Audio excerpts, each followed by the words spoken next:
Le silence de Dieu fait mal aussi.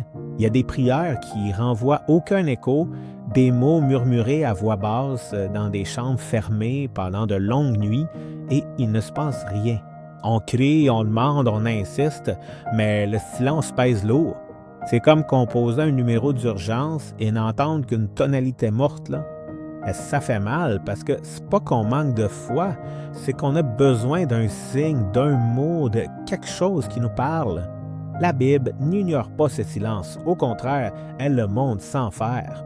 Dans l'histoire biblique, quand Dieu se tait, c'est pas parce qu'il est parti, c'est parce qu'il agit d'une façon qu'on voit pas encore. Jésus lui-même a connu ce silence.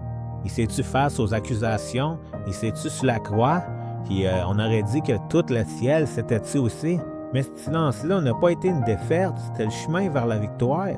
Aujourd'hui, si tu n'entends pas sa voix, si tu ne vois pas de réponse, si tu as l'impression de prier puis que rien change, ça ne veut pas dire qu'il t'a abandonné.